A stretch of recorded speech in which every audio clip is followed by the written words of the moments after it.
Industri ternakan udang marine, terutamanya udang harimau, Penis monodon di Malaysia, bermula pada tahun 70-an dan masih popular di kalangan pengusaha akuakultur masa kini.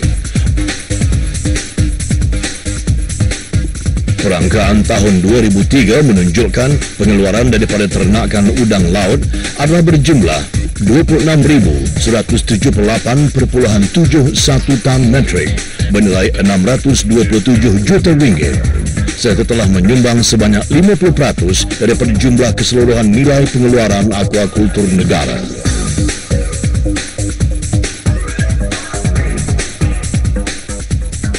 Berlandaskan faktor keupayaan teknologi, kawasan pembangunan tanah berpotensi dan infrastruktur yang ada, pembangunan industri ternakan udang marine negara di masa depan amatlah baik. Dengan unjuran pengeluaran pada tahun 2010 sebanyak 150,000 tan metrik bernilai 3,04 bilion ringgit.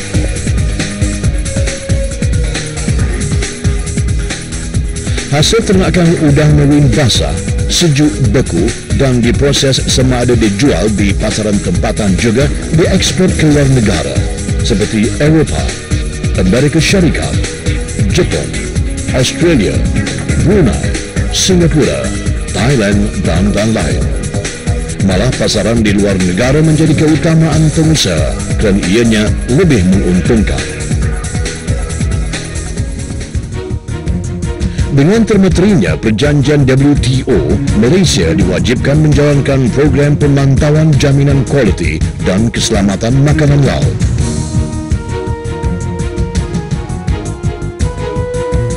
Justru itu, pelbagai program dan garis panduan telah diperkenalkan seperti Garis Panduan Amalan Akuakultur Baik GAP, Skim Pensijilan Ladang Akuakultur Malaysia SPLAM, dan Penubuhan Pusat Kawalan Kualiti Ikan PKKI.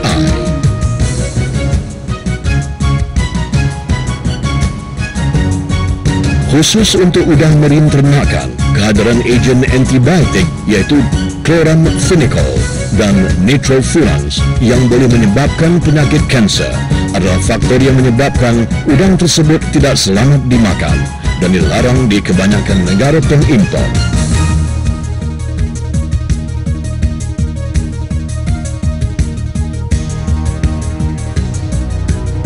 Untuk menganalisa antibiotik dari udang, Jabatan Perikanan Malaysia telah membina beberapa makmal yang dilengkapi dengan peralatan LC-MS, iaitu Liquid Chromatography, Mass Spectrometry. Masa kini, perkhidmatan makmal ini disediakan oleh Jabatan Perikanan Malaysia di 5 tempat, iaitu Pusat Kawalan Kualiti Ikan Subang, Selangor, Institut Penyelidikan Perikanan Batu Maung, Pulau Pinang, Pusat Penyelidikan Ternakan Air Payau, Gelang Patah, Johor, Institut Penyelidikan Perikanan Cawangan Sarawak di Bintawa, Sarawak, Pusat Penyelidikan Perikanan di Likas, Sabah.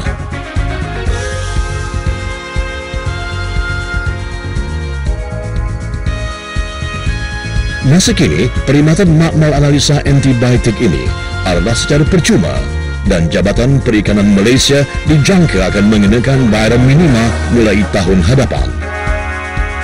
Apabila sampel diterima, beberapa prosedur diambil oleh kaki tangan makmal seperti penyimpanan sampel di dalam peti ais di suhu bawah 18 darjah Celsius. Sampel dicairkan dan seterusnya dibuang kepala dan kulit. Isi udang dikisar dan ditimbang.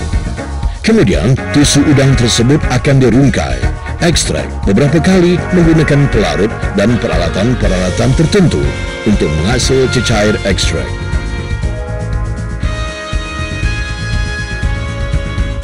Cecair ekstrak dari sampel udang berkenaan kemudiannya dimasuk ke dalam bekas khas yang dipanggil vial. Seterusnya, vial tersebut dimasukkan ke dalam LC-MS Autosampler. Dalam tempoh masa selepas 2 jam, vial dimasukkan ke dalam LC-MS. Keputusan sama ada terdapat kehadiran ejen antibiotik atau sebaliknya dapat diketahui dengan bacaan dalam bentuk graf di monitor komputer. Keputusan ujian akan dimaklumkan kepada pemilik sampel yang seterusnya akan melaksanakan prosedur ekspor biasa seperti pemeriksaan kuarantin ikan untuk mendapatkan sijil kesihatan dan lain-lain sebelum penghantaran konsignmen ke luar negara.